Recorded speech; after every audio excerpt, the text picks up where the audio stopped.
Hello students. देखिए भाई, आज हम लोग बीएससी थर्ड ईयर में आपका जो बुक है एनालिसिस विश्लेषण, ये वाली किताब जो है, ये आपका विश्लेषण एनालिसिस जो है नहीं, ठीक है, इसका यूनिट नंबर फर्स्ट यूनिट का पार्ट 2 पढ़ते हैं। अध्याय दूसरा आप बुक में निकाल सकते हैं। पार्शियल डेरिवेटिव्स लिखा है, आंशिक अवकलन पढ़ लेते हैं, पार्शियल डिफरेंशिएशन या डेरिवेटिव्स। इसका जो है अवकलज लिख लो, इसको अवकलज। ये आज एक टॉपिक चालू करते हैं और इसको देखते हैं। पार्शियल डिफरेंशिएशन क्या होता है, इन चीज़ों को मैं आपको फर्स्ट ईयर से बताते आ रहा हूँ, फिर भी एक दफ़ा और बता देता हूँ कि जैसे एक इक्वेशन है x cube plus x square y plus x y square, ठीक है, साउंड, प्लस वाई क्यूब, ये जैसे एक इक्वेशन है। अब चूंकि इसको नाम दे दिया मैं फंक्शन एफ, चूंकि एक्स वाई में है इसलिए एफ ऑफ एक्स वाई लिख देते हैं। ऐसा एक्स वाई में है इसलिए नहीं लिखोगे तो भी चल जाएगा, लेकिन लिख देते हैं एफ ऑफ एक्स वाई, बताने के लिए होता है। ऑफ एक्स वाई मतलब वैल्यू एक्स और वाई में है। इसके बाद इसका आप करो parcel f by parcel x निकालो, यानी एक्स के सापेक्ष आंशिक अवकलन करो, एक्स के रेस्पेक्ट में पार्शियल डिफरेंशिएशन, ठीक है।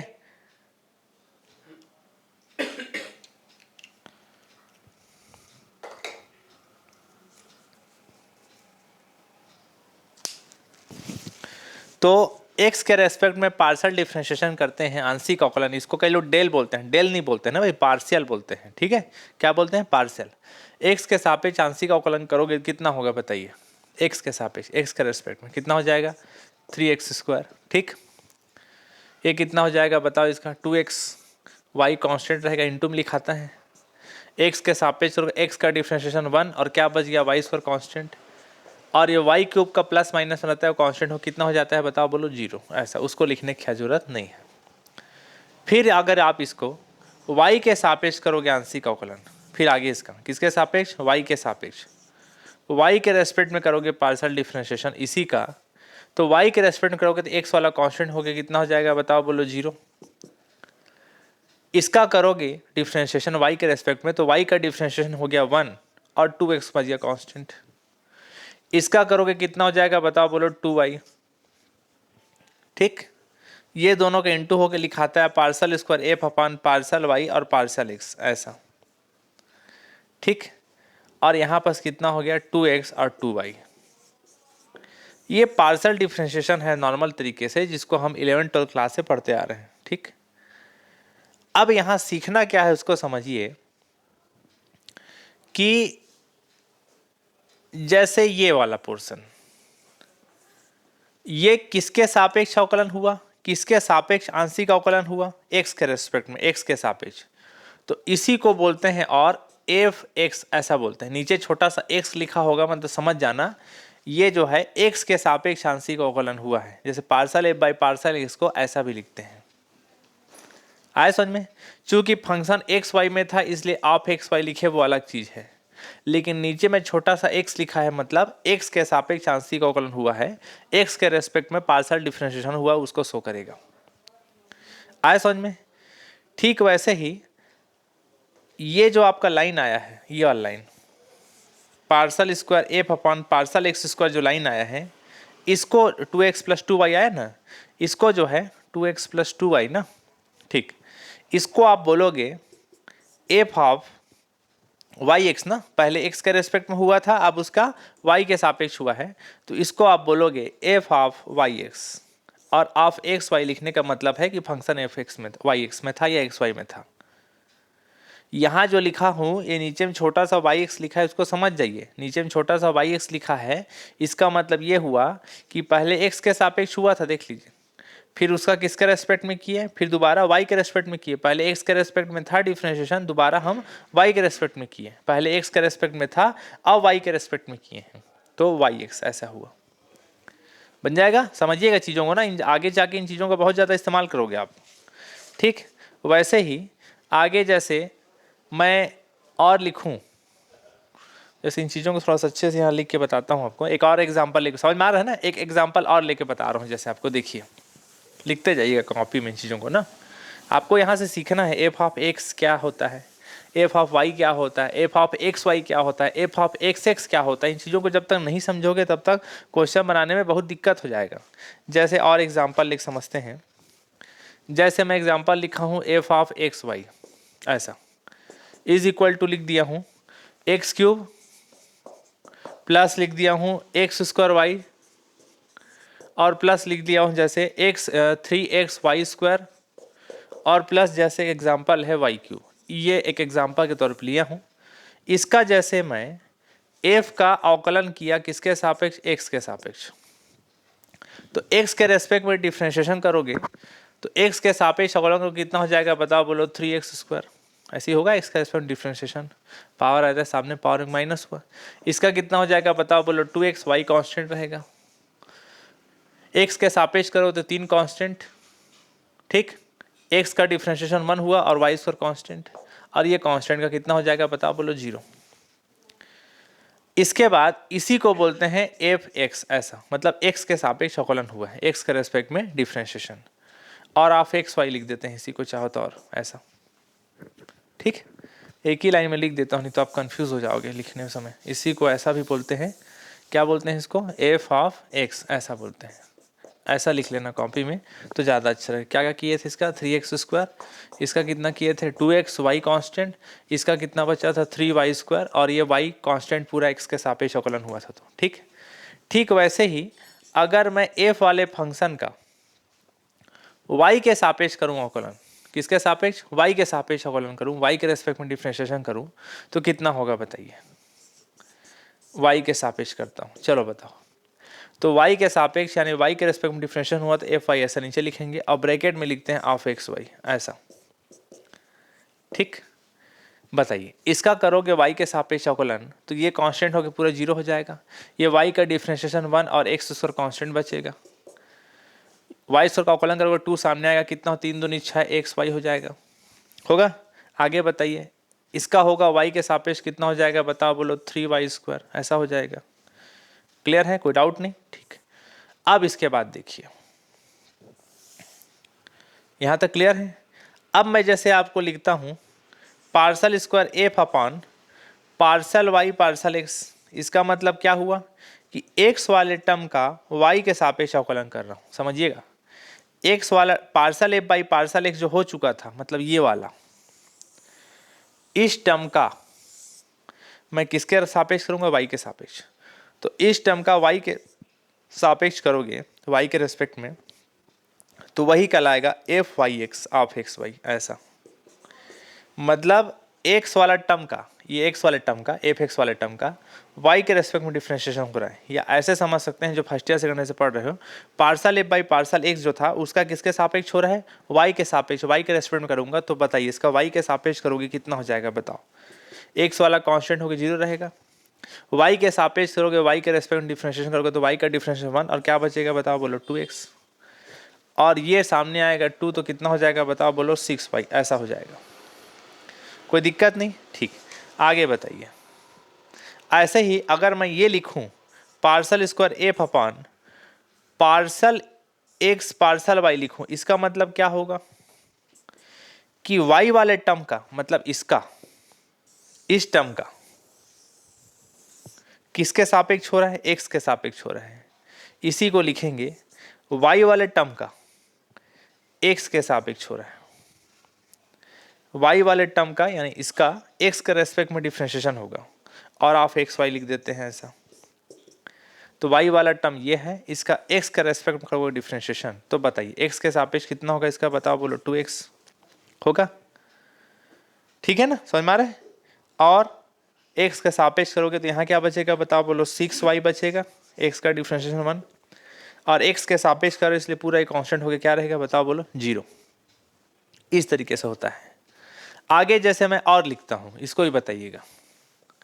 आगे जैसे मैं लिखता हूँ, मान लिया मैं लिखा parcel square f upon partial x square, इसका मतलब क्या हुआ, इसको पहले आप ऐसे लिखोगे फाइनली, देखो जैसे पार्सल बाई पार्सल एक्स लिखा हूँ और partial f by parcel x लिखा हूँ, इसका मतलब समझ आ गया होगा आपको? बताइए। Parcel f by parcel x का वैल्यू पूरा दिखाइए। Parcel f by parcel x का वैल्यू देखिए, parcel f by parcel x का वैल्यू ये है मेरे पास, इसको लिख रहा हूँ, कितना है बताइए, बोलो यहाँ पर 3x² प्लस 2xy और प्लस 3y², ये है। अब आप बताइए मुझे, यहाँ पर इन दोनों का इंटू करोगे तो कितना हो जाएगा? पार्सल स्क्वायर एफ अपान पार्सल x²। यहाँ पर parcel f by parcel x को बोलते हैं एफ एक्स, ऐसा बोलते हैं। यानी एक्स वाले टर्म का parcel f by parcel x का मतलब होता है एफ एक्स, यानी एक्स वाले टर्म का फिर दोबारा एक्स के सापेक्ष हुआ है, एक्स वाले टर्म का दोबारा एक्स के रेस्पेक्ट में डिफ्रेंशिएशन हो रहा है। तो करो डिफ्रेंशिएशन, कितना हो जाएगा? Of x y. चलो इसका करो, इस टर्म का एक्स के सापेक्ष करो, एक्स के रेस्पेक्ट में डिफ्रेंशिएशन करो, कितना हो जाएगा बताओ, बोलो। 3 दूनी 6x, एक्स के सापेक्ष करोगे, एक्स का डिफ्रेंशिएशन 1 हो जाएगा और कितना बचेगा बताओ, बोलो 2y। और ये एक्स वाला टर्म नहीं है तो कांस्टेंट हो, कितना हो गया? 0। ऐसा 6x प्लस 2y। ऐसे ही आप मुझे ये बताइए, अगर मैं ये लिखूं, क्या अगर मैं लिखूं पार्सल बाई पार्सल वाई और partial f by partial y, ऐसा लिखता हूं, तो चलो partial by partial y LHS को उतारा, अब partial f by partial y का वैल्यू, ये वैल्यू यहाँ से यूज़ कर लो, ये वाला है ना partial f by partial y, इस वैल्यू को यहाँ लिखता हूँ इसके जगह पे, तो कितना हो जाएगा बताओ, बोलो। x² प्लस 6xy और प्लस 3y², ऐसा। ठीक, इन दोनों का इंटू करने के बाद लिखोगे पार्सल स्क्वायर एफ अपान पार्सल वाई, जिसका ओरिजिनल मतलब क्या था? y वाले टर्म का फिर से y के रेस्पेक्ट में हुआ और आप एक्स वाई लिख दिए ब्रैकेट में। ठीक, ऐसा इसका मतलब होता है। ठीक है, तो करो भाई, राइट हैंड साइड का करो, ये y वाला टर्म था, इसका y के सापेक्ष करो, y के रेस्पेक्ट में करोगे तो ये कांस्टेंट 0 रहेगा, ये कितना हो जाएगा बताओ, बोलो। 6x का कांस्टेंट, y का डिफरेंशिएशन 1, जिसे लिखने की जरूरत नहीं है। यहाँ पर बताइए 3 दूनी कितना हो गया? 6y, ऐसा हो गया। ठीक, समझ में आ रहा है ना? तो ये मैं आपको डिफरेंशिएशन सिखाना चाह रहा था कि एक्चुअली में डिफरेंशिएशन जो है कैसे होता है इसमें, ये इसका मतलब क्या होता है, एफ ऑफ वाई वाई, इसका मतलब क्या, एफ ऑफ एक्स एक्स लिखा है उसका मतलब क्या है, यहाँ जो लिखा है एफ ऑफ एक्स वाई उसका मतलब क्या है, एफ ऑफ वाई एक्स का मतलब क्या है, f of y f of x का मतलब क्या है। ये चीज़ें जब तक आप नहीं जानोगे तब तक क्वेश्चन बना नहीं पाओगे, कंफ्यूज हो जाओगे आप, किसका किसके रेस्पेक्ट में डिफरेंशिएशन हो रहा है समझ में ही नहीं आएगा फिर। ठीक है, चलिए कुछ और फार्मूलाज मैं लिखा रहा हूँ आपको, उसको पहले आप समझ जाइएगा। ठीक है,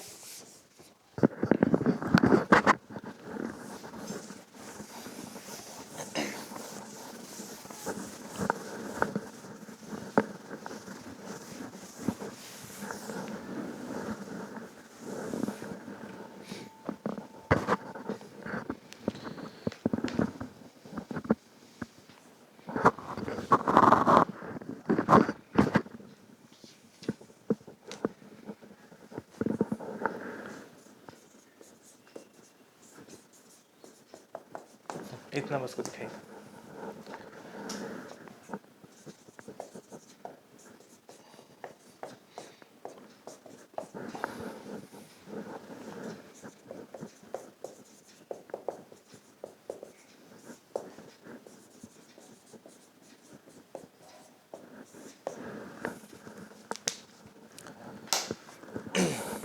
देखिएगा ध्यान से ना, पार्सल डेरिवेटिव्स का कुछ और फार्मूला लिखा रहा हूँ, उसको आप मेरे साथ नोट करते जाइएगा।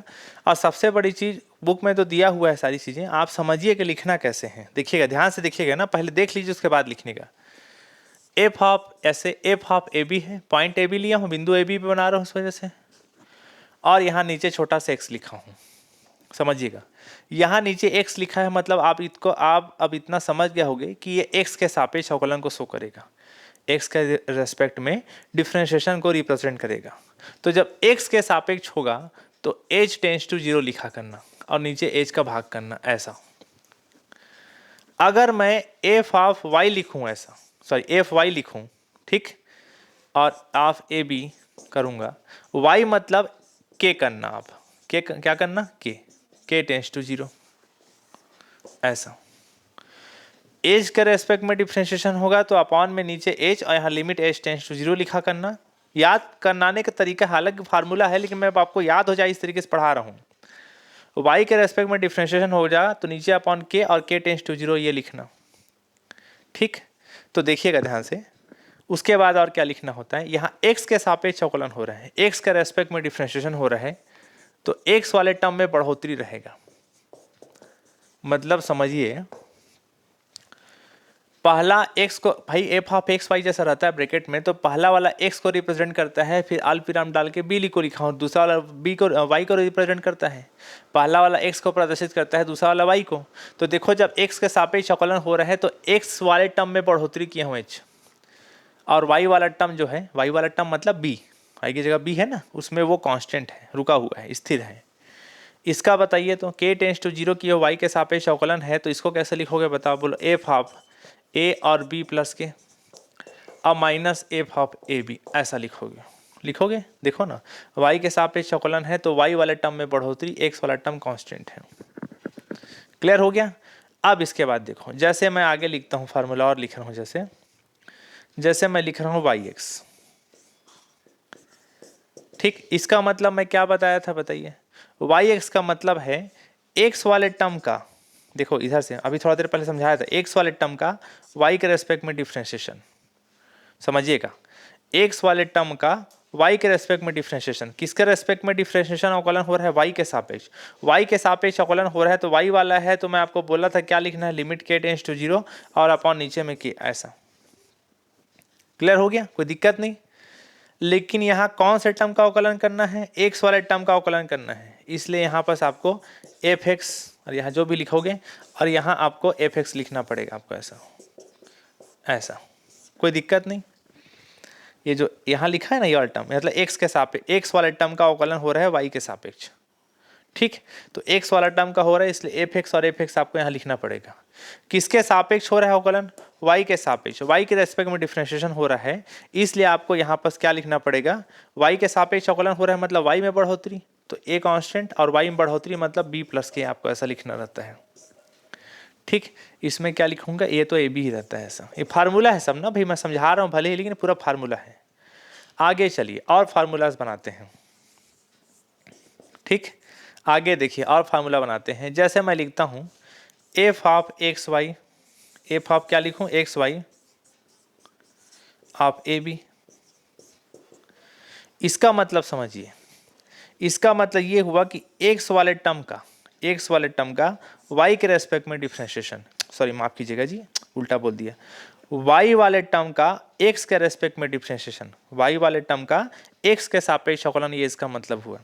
तो x के सापेक्ष अवकलन है, इसलिए आपको यहाँ लिखना पड़ेगा limit h tends to 0 upon h। x के सापेक्ष अवकलन कौन से टर्म का, y वाले टर्म का, तो यहाँ आपको लिखना पड़ेगा f y minus f y. ठीक है, चलो y वाले टर्म का x के सापेक्ष अवकलन कर रहे हो, इसलिए x में बढ़ोतरी लिखोगे, x में बढ़ोतरी मतलब a प्लस एच और b वाला y वाला कांस्टेंट, ऐसा। और यहाँ तो ये भी लिखते हैं भाई, ये सब फार्मूला है, मैं आपको डायरेक्ट लिख के बता सकता था कि फार्मूला याद कर लो, लेकिन फिर भी आपके साथ मैं बना रहा हूं ताकि आपको लिखने का तरीका, रट नहीं सकते थ्योरम को आप, आपको कोई दूसरा टीचर बोले कि इसको लिख लो और सीधा याद कर लो, गलत है। लिखने का तरीका मालूम होना चाहिए कि हम लिखें कैसे पेपर हाल में। ये सब फार्मूला बार बार इस्तेमाल होगा, थोड़ा भी कहीं आगे पीछे लिख आए पेपर हाल में तो पूरा क्वेश्चन तहस नहस हो जाएगा। आगे बताते हैं। और अब मैं लिखता हूं एफ ऑफ एक्स एक्स, इसका मतलब क्या हुआ बता सकते हो मेरे को, एक्स वाले टर्म का, किसका, एक्स वाले टर्म का। देखिएगा एफ ऑफ एक्स एक्स लिखा हूं मतलब एक्स वाले टर्म का एक्स के रेस्पेक्ट में डिफरेंशिएशन। तो एक्स के रेस्पेक्ट में डिफरेंशिएशन है मतलब लिमिट एच टेंस टू 0 और अपॉन एच, ऐसा लिखा। एक्स वाले टर्म का एक्स के रेस्पेक्ट में डिफरेंशिएशन, तो एक्स वाले टर्म का मतलब एफ एक्स और एफ एक्स, ऐसा लिखोगे। एक्स के सापेक्ष अवकलन, एक्स के सापेक्ष अवकलन मतलब एक्स में बढ़ोतरी, ये पहला वाला एक्स को प्रेजेंट करता है, दूसरा वाला वाई को। एक्स में देखो बढ़ोतरी, वाई कांस्टेंट है, यहाँ भी क्या लिखोगे, ए बी, ऐसा। ठीक, कोई दिक्कत नहीं। चलो और बता देता हूँ, ऐसे एफ ऑफ वाई वाई भी बना सकते हो, ठीक है। तो ये सब प्रोसेस है बनाने का, ठीक है। फार्मूला था, डायरेक्ट आपको याद रखने के लिए बोल सकता था, लेकिन थोड़ा बना के दिखा दिया ताकि आपको याद रहे। ऐसे एफ ऑफ वाई वाई भी बना सकते हो, ठीक है, उसको बना लेना। चलिए भाई आगे देखते हैं। आगे आपके बुक में अवकलनीयता डिफरेंशिएबिलिटी लिखा होगा, उसका फार्मूला होता है, उसको तो आपको याद रखना है। डायरेक्ट मैं लिख देता हूँ, बुक में बता देते हैं आपको कहाँ पर है, इंग्लिश मीडियम किताब में, ठीक है।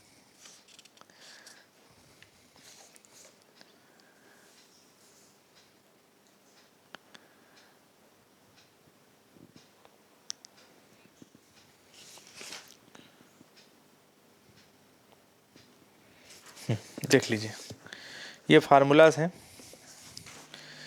ठीक है। ये डिफरेंशिएबिलिटी या टॉपिक है, उसके नीचे आप देख सकते हो ये डिफरेंशिएबिलिटी टॉपिक है, ये सब डेफिनेशन लिखा हुआ है। उन्हीं चीज़ों को थोड़ा सा मैं लिख रहा हूँ, बाकी मैं जो लिख रहा हूँ उसको लिखोगे तो ज़्यादा अच्छा रहेगा आपके लिए, ठीक है। चलिए, अवकलनीयता सिर्फ फार्मूला लिख लोगे तो भी चल जाएगा, ये सब पेपर हाल में नहीं आता है, लेकिन फार्मूला मालूम होना जरूरी है क्वेश्चन बनाने के लिए, ठीक है। डिफरेंशिएबिलिटी पूरा पूरा लिख लेना आप, ठीक है। तो देखिए, मान लीजिए एक फंक्शन है, एक फलन जो फंक्शन है एफ ऑफ एक्स वाई एक फंक्शन है, और वो जो है बिंदु x Y tends to A B पर डिफरेंशिएबिलिटी है, क्या है, अवकलनीयता रखता है, ठीक है। क्या है, अवकलनीय होता है, ठीक। उसके लिए कंडीशन है, इफ यदि, ये फार्मूला जो लिख रहा हूँ उसको बस याद रखना है, वो सब थ्योरी लिखा है वो सब काम का नहीं है आपके लिए, कॉपी में लिखोगे सिस्टम से इस बोल के ऐसा बोल के लिखवा दे रहा हूँ, बाकी ये फार्मूला है, मैं ध्यान रखिएगा। लिमिट एच के टेंस टू ए बी, ठीक। ए बी मत करो, यहाँ 0 0 ले लो पॉइंट, जैसे यहाँ 0 0 लिखना ना, 0 0, और नीचे में under root h square plus के स्क्वायर, ठीक। ऐसे लिखना भाई ना, याद रखना, क्वेश्चन बनाने में इसका भारी इस्तेमाल होगा, बता रहा हूँ मैं, इसको अच्छे से याद रखना मैं जो लिखने जा रहा हूँ, ठीक। राइट हैंड साइड में रहेगा 0, और रहेगा formula F of A plus H B plus K minus F of A B minus H F X of A B minus K F Y of A B, ये formula होता है, ध्यान रखिएगा, ठीक है। इसको अच्छे से ध्यान दिमाग में रखिएगा भाई ना। इसके बाद सातत्यता यानी कंटिन्यूटी, सातत्यता कंटिन्यूटी का भी फार्मूला होता है, उसको भी मैं लिखा देता हूं। जैसे मान लीजिए एक फंक्शन है एफ ऑफ एक्स वाई, और बिंदु यानी पॉइंट उसका दिया हुआ है x Y tends to A B, ठीक। इस पर संतत होगा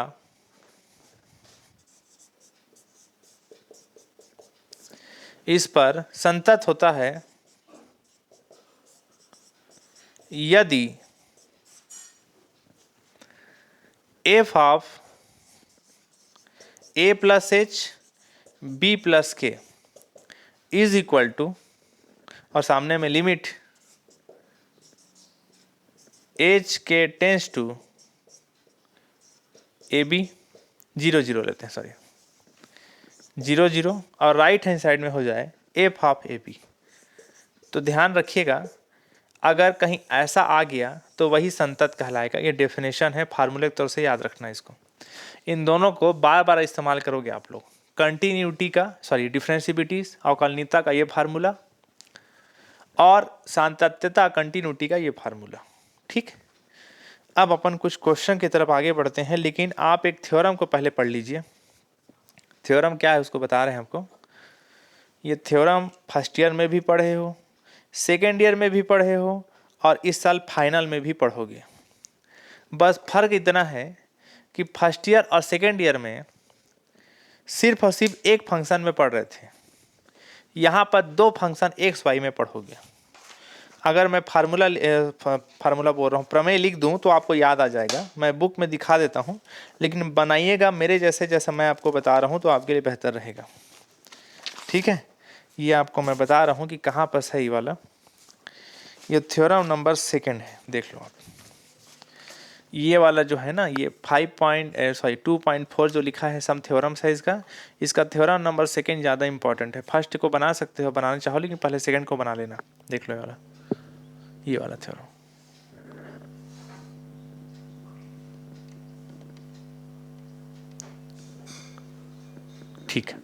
ठीक है, तो चलिए भाई इस थ्योरम को देखते हैं और बताइएगा। मैं थ्योरम को आपको लिख के पूरा समझाता हूँ। थ्योरम एक बार आप लोग इंग्लिश मीडियम के बच्चे लोग पढ़ लेना भाई, कि थ्योरम एक्चुअली बोल क्या रहा है। ठीक है, if f of x y is a differentiable at a point ab, then it is continuous at ab but converse need not be true। मतलब कह रहे हैं कि अगर आप अवकलनी लेके चलोगे तो संतत होता ही है, लेकिन संतत लेके चलो तो अवकलनी आए जरूरी नहीं। जो बच्चे लोग मेरे क्लास में बैठ के पढ़े उनको ये थ्योरम बहुत अच्छे से याद होगा। फर्स्ट ईयर में भी पढ़ाया था, सेकेंड ईयर में भी पढ़ाया था, फाइनल में भी पढ़ेंगे। बस फर्स्ट ईयर सेकेंड ईयर में एक फंक्शन में पढ़े थे, यहाँ दो फंक्शन में पढ़ रहे हैं, बस इस बात का फर्क है।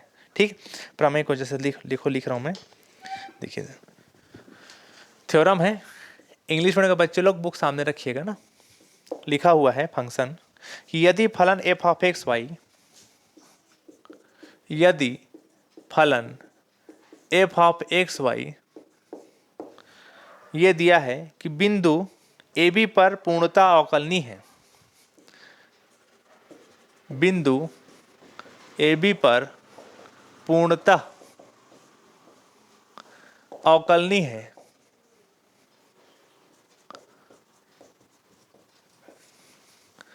यानी डिफरेंशिबल है।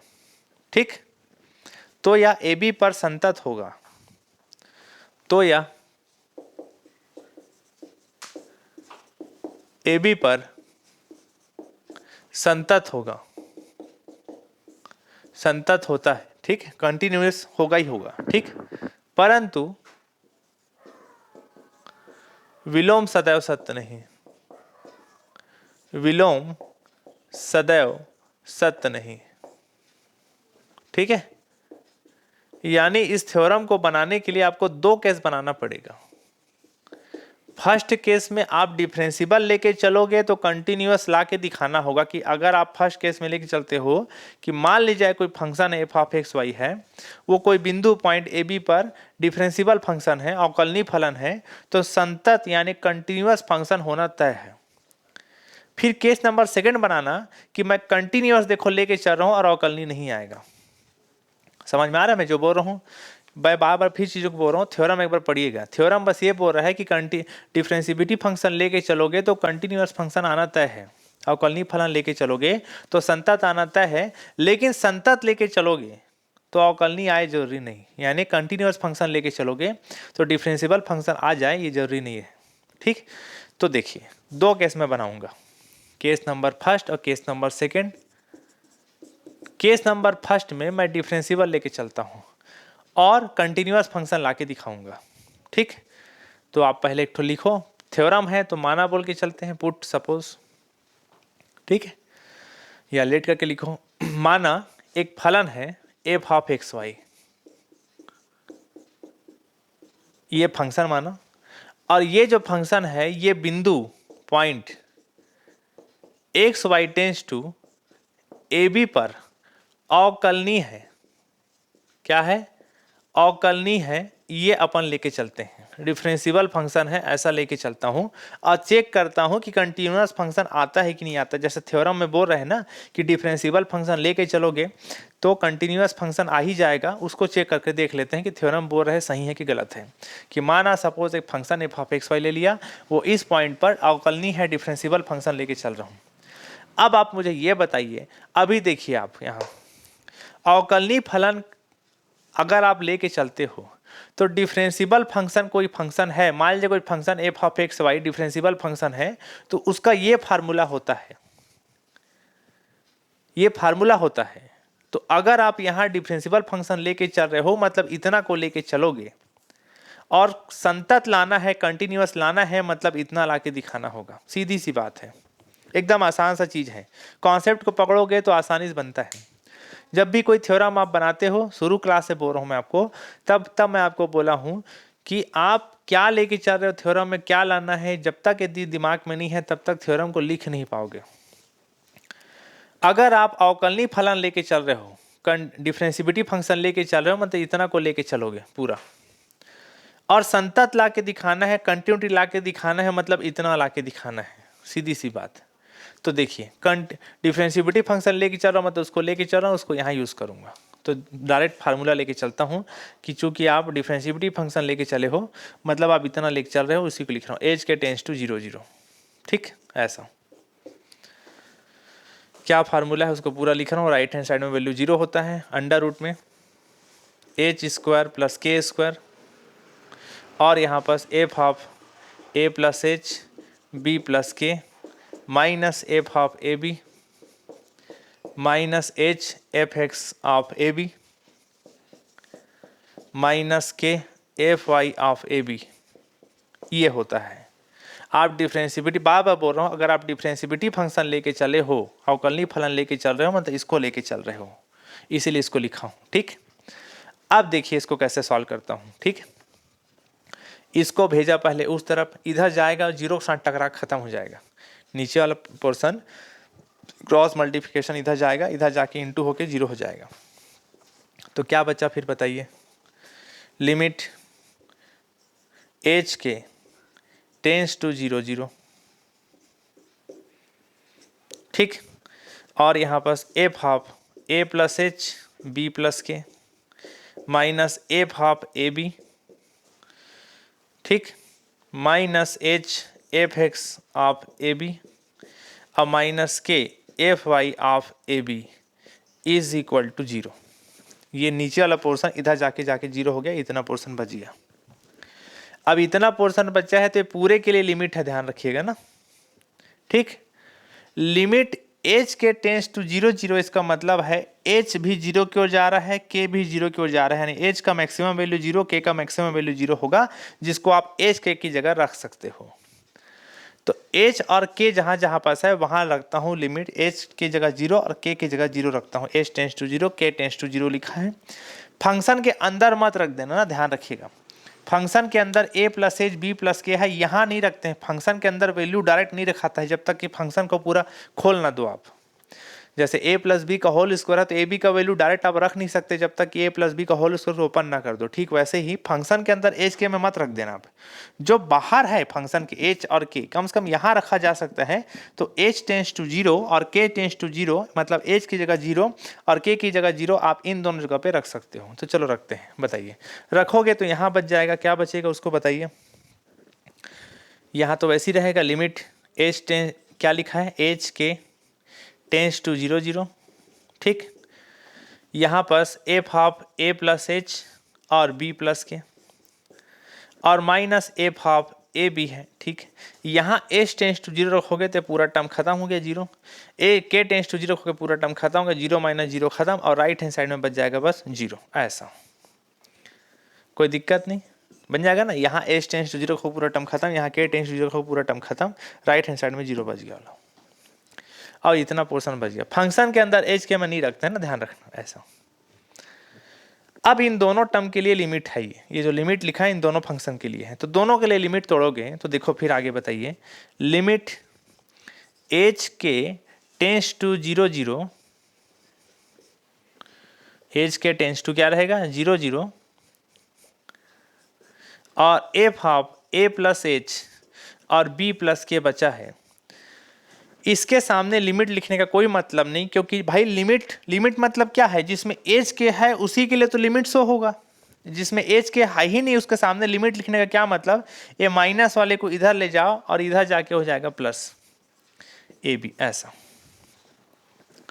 क्लियर हुआ, ये ऐसा कोई दिक्कत नहीं। समझ में आ गया ना, ये माइनस को इधर ले जाके क्या कर दिया, प्लस कर दिया, उधर जाके प्लस होगा, नॉर्मल चीज़ है। अब ये जो चीज़ आया है, इस लाइन को देख के बताओ ये किसका फार्मूला है, ये याद करिए किसका फार्मूला है बताइए। ये संतत का फार्मूला है, कंटिन्यूटी का फार्मूला है, ये कंटिन्यूअस का फार्मूला है, देख लीजिए वहाँ पर बताया भी था थोड़ा देर पहले कि अगर कोई function F of x Y कोई point x Y tends to A B पर कंटिन्यूटी है, संतत है, तो ये फार्मूला होता है, उसको वहाँ लिखा गया है। ठीक वही चीज़ वहाँ पर निकल के आया है। तो कोई मिला के क्वेश्चन को हम बना रहे थे, क्या लेके बना रहे थे बताओ, डिफरेंशिबिलिटी लेके बना रहे थे। देख लीजिए क्या लेके बना रहे थे, डिफरेंशिबिलिटी लेके चले थे, मतलब डिफरेंशिबिलिटी का फार्मूला इस्तेमाल किए थे अवकलनीयता का। और ये जो आया है ये संतत का फार्मूला है, किसका, कंटिन्यूअस का फार्मूला है। तो लास्ट में लिख देता हूँ, अतः फलन, दिखाइए, अतः फंक्शन जो है आपका, कौन सा function, F of x y, ये जो बिंदु है, बिंदु एक्स वाई टेंस टू 0 0 पर संतत है, कंटिन्यूटी से, क्या है, कंटिन्यूअस है। कि मेरा थोड़ा नीचे लिख नहीं पाया, राइटिंग ठीक नहीं है, एडजस्ट कर लेना आप लोग। Function F of x y point x Y tends to A b लिख दिया हूँ, 0 0 लिख दिया हूँ, बोल रहा हूँ a b, sorry a B पर क्या है, कंटिन्यूअस है। ठीक, तो अभी तक हमने क्या प्रूफ किया, दिखाइए प्रूफ। अभी तक हमने क्या प्रूफ किया, केस नंबर फर्स्ट बनाया, डिफरेंशिबिलिटी लेके चलना और कंटिन्यूअस लाके दिखा दिया, अवकलनी लेके चला और संतत लाके दिखा दिया। अब थ्योरम बोला था कि उल्टा बनाओगे तो नहीं आ पाएगा, उल्टा बनाओगे मतलब दिखाइए, केस नंबर सेकंड में उल्टा बनाते हैं। उल्टा बनाएंगे मतलब संतत लेके चलेंगे, कंटिन्यूअस लेके चलेंगे और अवकलनीयता नहीं आना चाहिए, डिफरेंशिबिलिटी नहीं आना चाहिए। ठीक, तो आपको फर्स्ट ईयर से इसी थ्योरम को पढ़ाते आ रहा हूँ। फर्स्ट ईयर सेकंड ईयर में एक फंक्शन पढ़ाए थे, डबल फंक्शन पढ़ रहे हो, फर्स्ट ईयर से इसी थ्योरम को पढ़ाते आ रहा हूँ। मैं बोला था इस थ्योरम में उल्टा बनाने के लिए आपको एक एग्जाम्पल लेके चलना पड़ता है, एक एग्जाम्पल लेके चलना पड़ता है। मतलब माना सपोज जो फंक्शन है, फंक्शन जो है एफ ऑफ एक्स वाई, ये एक फंक्शन ले लेना, ठीक है। और इस फंक्शन में एक एग्जाम्पल लेके चलना कि X Y upon under root में X square plus Y square, ये एक फंक्शन है, इसमें एक वैल्यू इतना है, एक वैल्यू 0 है, ठीक। और यहाँ पर एग्जाम्पल के तौर पर लिखा हुआ एक फार्मूला, एक एग्जाम्पल लिख दिया हूँ, X Y is not is equal to 0 0 और X Y is equal to 0 0, ऐसा। तो ये एक फंक्शन है, function F of x Y is equal to X Y upon under root में X square plus Y square. ये function को मैं बोला हूँ कि जो फलन एफ ऑफ एक्स वाई बिंदु एक्स वाई टेंस टू 0 0 पर संतत है, परंतु समझा रहे हैं ना, इंग्लिश में बच्चों को घबराइए मत ना, परंतु अवकलनीय नहीं है, अवकलनीय नहीं है।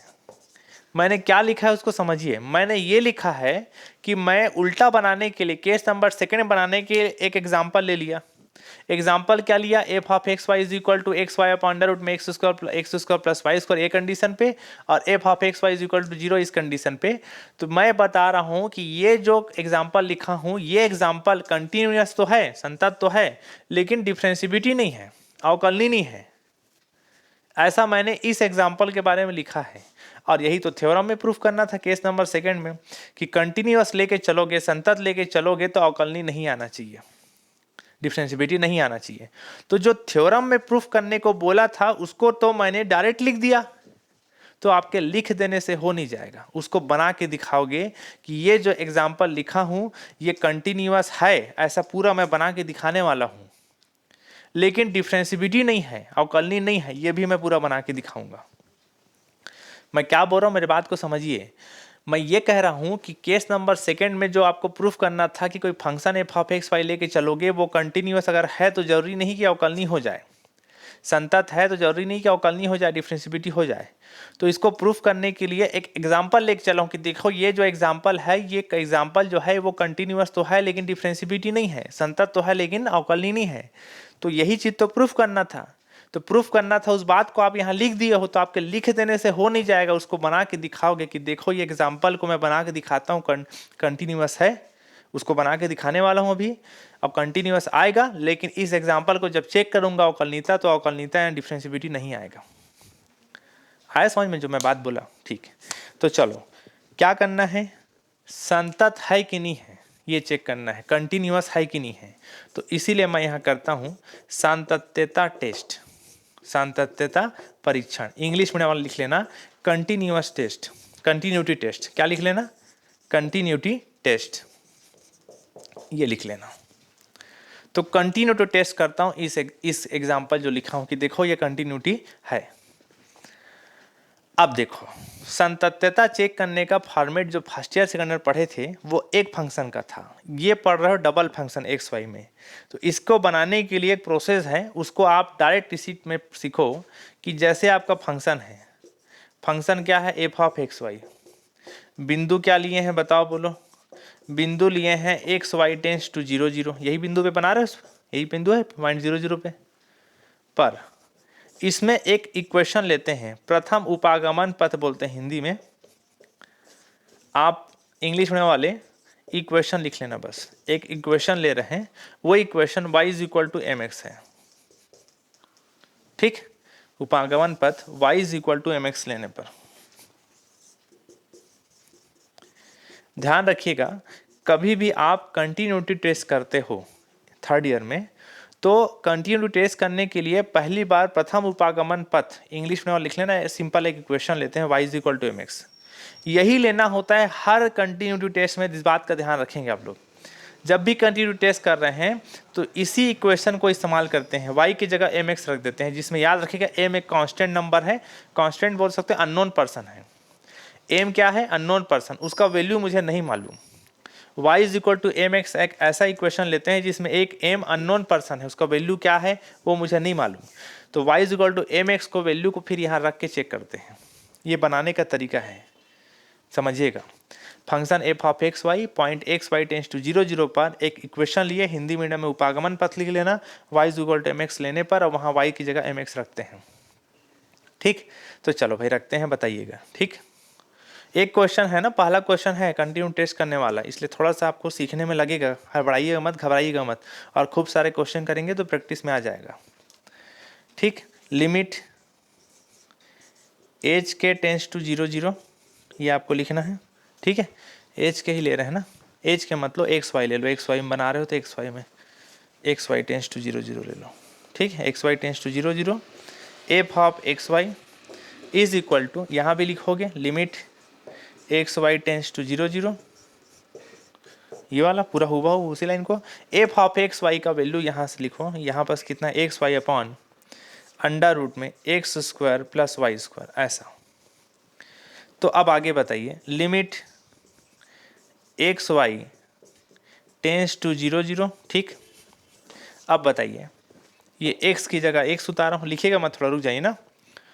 y के जगह पर एम एक्स लेना है, मैं ऐसा बोला, y की जगह पे क्या लेना है? एम एक्स, ठीक है? लिख दिया y की जगह एम एक्स, यहाँ एक्स स्क्वायर हो गया, y के जगह एम एक्स रखेंगे तो कितना हो जाएगा? एम स्क्वायर एक्स स्क्वायर, ठीक है? अब मैं आपसे इसलिए बोला लिखो ना मत बोल के, जब एक्स वाई में था तो यहाँ एक्स वाई टेंस टू 0 0 है, एक्स और वाई दोनों है, तो दोनों के लिए बताया गया कि एक्स भी 0 की ओर जा रहा है, वाई भी 0 की ओर जा रहा है, x tends to 0, y tends to 0। लेकिन वाई हट गया है, पूरा पूरा किस में है बताओ, बोलो? एक्स में है, पूरा पूरा एक्स में है। अब इसलिए वाई को लिखने की जरूरत नहीं है, अब सिर्फ आप यहाँ क्या लिखोगे? X tends to 0। भाई यहाँ जो है उसी के बारे में तो संकेत देना है, पूरा एक्स में हो चुका है, वाई हट चुका है, तो वाई टेंस टू 0 को छोड़ दो, अब सिर्फ एक्स टेंस टू 0 लिखो, और इसको कैलकुलेट करो, कि इसको कैलकुलेट करने के बाद देखो कितना आ रहे हैं, ठीक? कितना कितना होगा बताओ, बोलो? लिमिट एक्स टेंस टू 0, नीचे में बताइए, ऊपर में कितना हो गया? m है और एक्स स्क्वायर है, इन दोनों से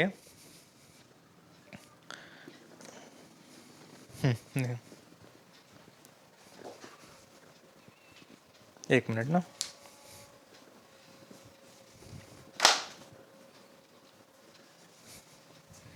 ध्यान दीजिए। तो अब बताइए यहाँ x कितना होगा, x स्क्वायर ऊपर में बचा है, इन दोनों से x स्क्वायर कॉमन निकालोगे तो अंडर रूट से x स्क्वायर बाहर निकलेगा तो वो x हो जाएगा और अंडर रूट में बच जाएगा 1 + m²। ठीक, तो यहाँ पर बताइए लिमिट x टेंस टू 0, एक ठो x कटेगा तो ऊपर में एक ठो x बच जाएगा। ठीक, ऐसा देखो भाई, जितना सॉल्व करना था मैंने सॉल्व किया, इससे ज़्यादा सॉल्व होगा नहीं। अब पारी है x टेंस टू 0 लिमिट रखने का। x टेंस टू 0 भाई अंदर को जितना कटाना फिटाना था, जितना सॉल्व करना था मैं किया। जब सॉल्व हो जाता है, जब आदमी थक जाता है, किसी ज़्यादा सॉल्व नहीं होगा, तब जाके लिमिट रखा जाता है। लिमिट x टेंस टू 0 अब रखोगे, जब यहाँ x टेंस टू 0 रखोगे तो पूरा 0 हो गया, पूरा टर्म को 0 कटा लेगा। ऐसा पूरा टर्म कितना हो जाएगा, 0। समझ में आ रहा है? तो पूरा टर्म जब 0 हो जाएगा तो फिर इसको आगे देखो, यहाँ लिख रहे हैं अपन, दिखाइए इधर ना, एक मिनट यहीं लिखते हैं इसको, देखिए दिखाइए।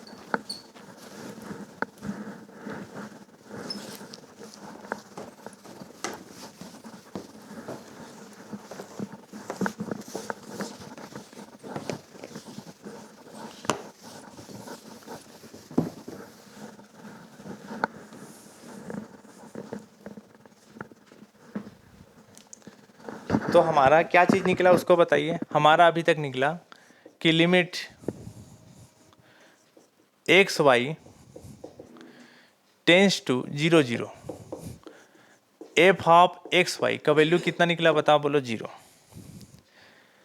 अब आप बोलोगे सर इसके बाद क्या करना है, तो देखो y = mx रखे थे, तो राइट हैंड साइड में जो लिमिट आया 0, ऐसा ही एक और लिमिट 0 आ जाए तो बोलेंगे कि संतत है। मतलब मैं ये कहना चाह रहा हूँ कि आप लिखना आगे कि फंक्शन f(x(y) का जो बिंदु है, पॉइंट क्या है बताओ, बोलो x y टेंस टू किस पे बना रहे हो बताओ, बोलो 0 0 पर द्वितीय उपागमन पथ लेना, द्वितीय उपागमन पथ। ठीक, ऐसा। तो देखो ध्यान दीजिए, जब हम प्रथम उपागमन पथ लिए थे, फर्स्ट इक्वेशन जो लिए थे, y = क्या लिए थे, mx। पहला इक्वेशन जो लेते हैं, प्रथम उपागमन पथ हिंदी में बोलते हैं, फर्स्ट इक्वेशन जो लेते हैं वो y में लेते हैं। अगला जो इक्वेशन लोगे वो x में लोगे। जैसे यहाँ y = लिखे और अगला वाला लिखोगे x = ध्यान रखना इस बात को, कंटिन्यूअस टेस्ट में ऐसे ही बनाते हैं हर बार। पहला जैसे y = लिखे ना, y = mx, y बराबर लिखे, अगला x = लिखना है। तो देखो अगला मैं क्या लिख रहा हूँ, द्वितीय उपागमन पथ, सेकंड इक्वेशन लेना है x = y लेने पर। अब कुछ सीखने वाली बात कि ध्यान दीजिए इधर, प्रथम उपागमन पथ कभी भी लेना कंटिन्यूअस टेस्ट करने में, तो प्रथम उपागमन पथ y = mx ही लेना होता है, y = mx ही लेना होता है, इसको चेंज नहीं करते हैं।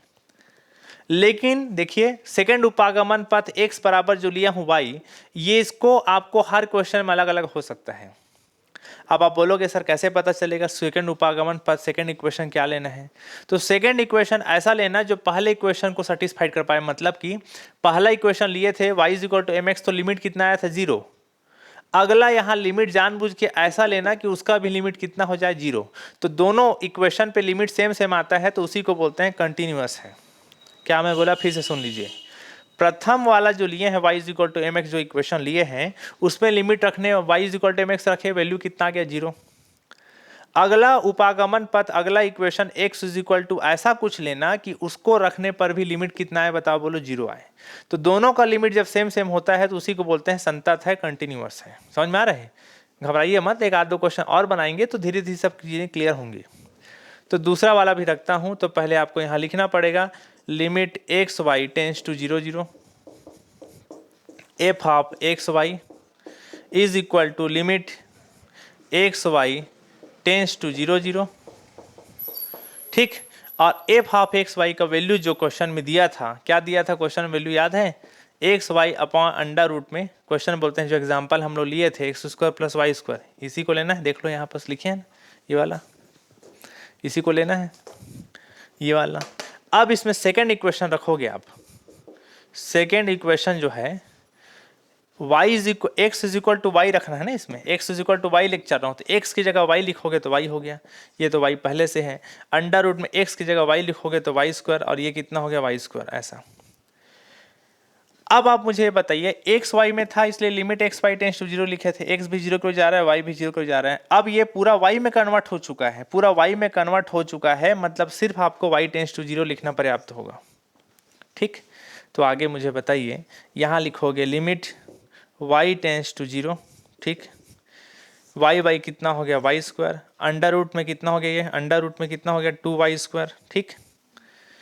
और आप आगे बताइए, अंडर रूट से जब ये बाहर निकलेगा तो कितना लिखाता है आपको मालूम होगा, y टेंस टू 0, ये हो जाएगा y।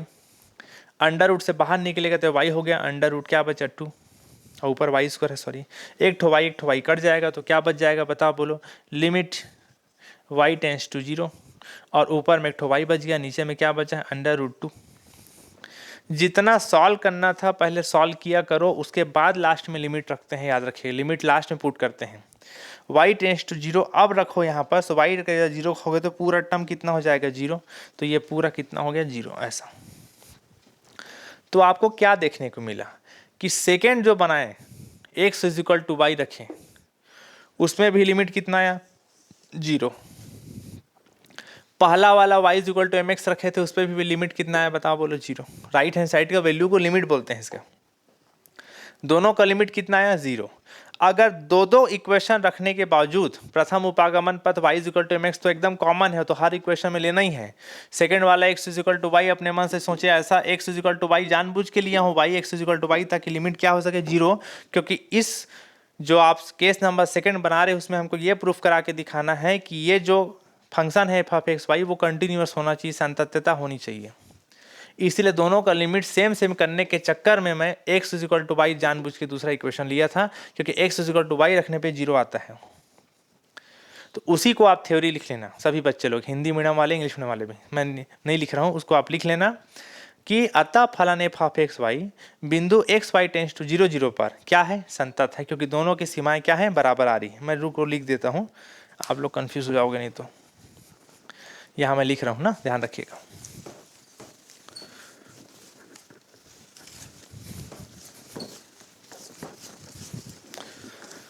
हाँ भाई देखिए, क्या लिखोगे समझिएगा ना, आप लिखोगे कि अतः जो फलन है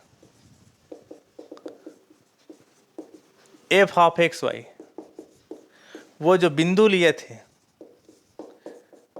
एक्स वाई टेंस टू 0 0 पर, इसी बिंदु बना रहे थे ना एक्स वाई टेंस टू 0 0 पर, है ना, एक्स वाई टेंस टू 0 0 पर दो भिन्न भिन्न उपागमन पथ की, दो भिन्न भिन्न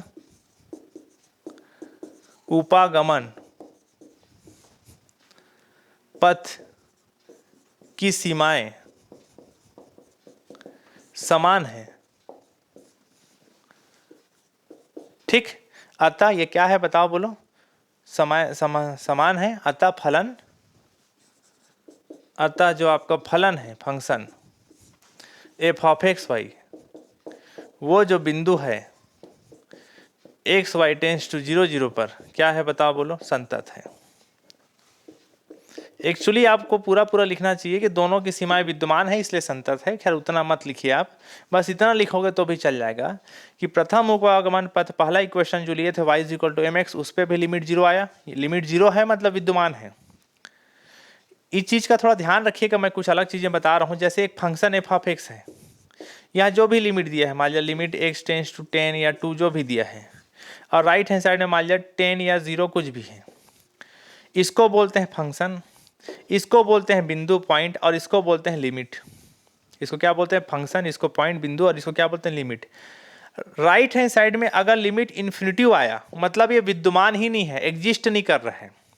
लेकिन अगर राइट हैंड साइड में कुछ ना कुछ लिमिट आए, भले लिमिट 0 क्यों ना आए, 1 2 3 4 10 भी आएगा तो चलेगा, भले लिमिट 0 क्यों ना आए चलेगा। राइट हैंड साइड में लिमिट इन्फिनिटिव नहीं आना चाहिए, इन्फिनिटिव आया मतलब विद्यमान ही नहीं, दुनिया में है ही नहीं, इन्फिनिटिव का क्या है पता नहीं, वैल्यू एग्जिस्ट नहीं कर रहा है, समझा, डज नॉट एग्जिस्ट। लिमिट भले 0 क्यों ना आए, 0 आया मतलब भले 0 आए, 1 आए, 2 आए, 10 आए, 100 आए, 200 आए, चलेगा। कुछ ना कुछ लिमिट आए इसी को लिमिट बोलते हैं राइट हैंड साइड का वैल्यू को, मतलब वो विद्यमान है, एग्जिस्ट कर रहे हैं। और जो एग्जिस्ट कर रहा है, विद्यमान है, वो संतत होता है, कंटिन्यूअस होता है। तो इसीलिए मैं बोला कि आप प्रथम पहला इक्वेशन क्या लेके बना रहे थे, y is equal to mx लेके बना रहे थे, उस पर लिमिट 0 आया। दूसरा equation x is equal to y लेके बनाए, उस पर भी लिमिट 0 आया। मतलब दोनों का लिमिट है 0 है, मतलब कुछ ना कुछ आया है वैल्यू, ऐसा माना जाता है, एग्जिस्ट कर रहा है, विद्यमान है। और जो वैल्यू आया है विद्यमान है, मतलब दोनों की सीमाएं समान है। लिखा हूँ, देख लो क्या लिखा हूँ, इंग्लिश में बच्चे लोग लिख लेना अपने समझ के, कि function F of x y point x Y tends to 0 0 पर क्या कर रहा है, लिमिट्स सेम आया है, इक्वल लिमिट्स आया, दोनों का लिमिट्स क्या है, सेम है, इक्वल लिमिट्स है, इक्वल लिमिट सेम है दोनों का, मतलब वो निश्चित रूप से क्या है, बताओ बोलो, संतत है, कंटिन्यूअस है। ठीक, तो आज की वीडियो में बस इतना ही बता रहा हूँ, कंटिन्यूअस। अगले वाला वीडियो में केस नंबर 2 का भी और बचा है, दिखाइए। हमने क्या बना के दिखा दिया, मैं आपको 2 नंबर लिखा था, केस नंबर 2 में बोला था ये एग्जाम्पल है और ये एग्जाम्पल कंटिन्यूअस है। तो कंटिन्यूअस देखो मैं आपको पूरा बना के दिखाया। अब आगे अगला क्लास में ये अवकलनीयता नहीं है, डिफरेंशिएबिलिटी नहीं है, बना के दिखाऊंगा इसी को, तब जाके ये थ्योरम कंप्लीट होगा। ठीक है, उम्मीद करता हूँ समझ में आ गया होगा। ठीक।